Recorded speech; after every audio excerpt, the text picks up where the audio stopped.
as the country heads into the busy festive season.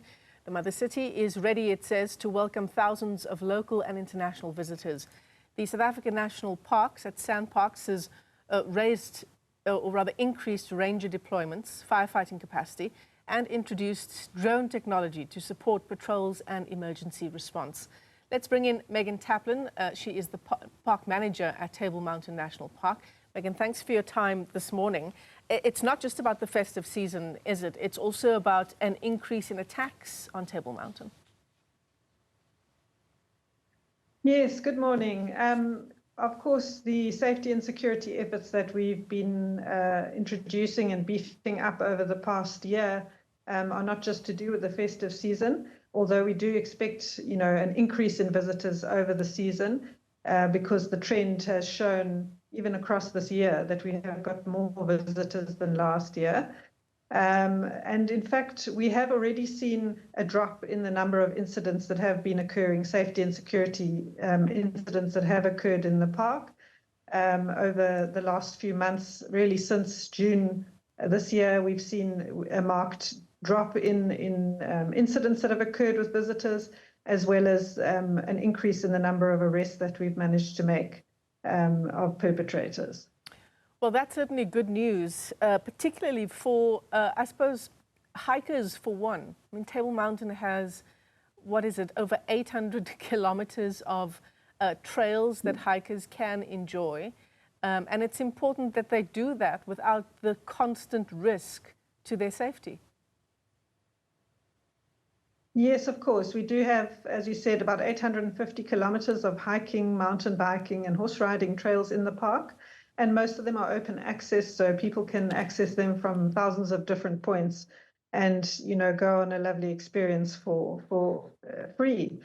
And but we do ask people, although we have beefed up security as well, so we've got more ranger patrols happening. We're doing awareness campaigns to make sure that people understand all the safety tips and the routes to take.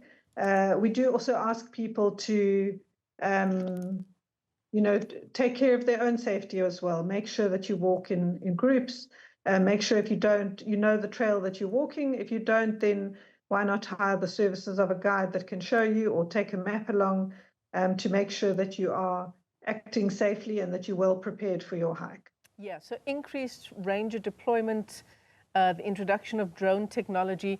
Will these be used particularly in emergency situations, or will they be in place throughout the season? No, they will be used as preventative as well as response mechanisms. So the ranger patrols are from on foot to vehicle to even vessel in our marine protected area as well. And then we do use drones to do sweeps of areas. We also have the SANParks helicopter here at the moment, which is busy doing patrols across aerial patrols across the park to help us to pick up any problems quickly and attend to them with our ground.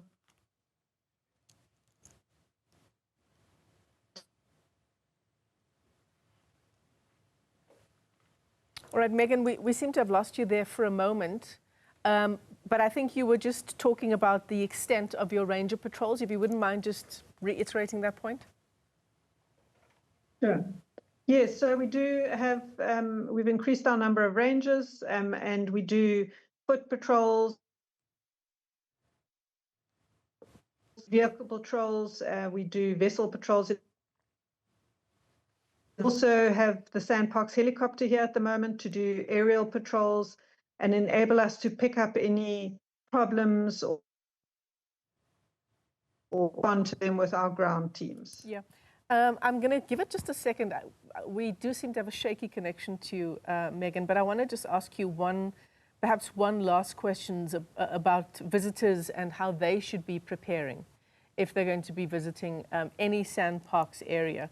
As you said, it's not just about the steps that you've put in place, the plans that the Table Mountain National Park has put in place. It's also about preparing ahead of any kind of visit, right? So one of those things is planning your route ahead of time and also hiking in groups. How else can we keep ourselves safe? Well, it's always good to be well prepared. So have the right kind of shoes, hiking shoes on, make sure you've got water, make sure you've also got something warm as well, because we all know that weather can change very quickly in Cape Town. And then inform somebody of your routes that you're going to take and expected time of return, so that if there is a problem, they can alert the authorities. And also signage that you can have a look at, save on your phone, so that if you do get into difficulties, then you can quickly alert the authorities. Yeah, some good advice there. Megan Taplin, let me thank you for your time, and apologies to our viewers for the quality of that connection there, but some important information if you are thinking of visiting Table Mountain National Park.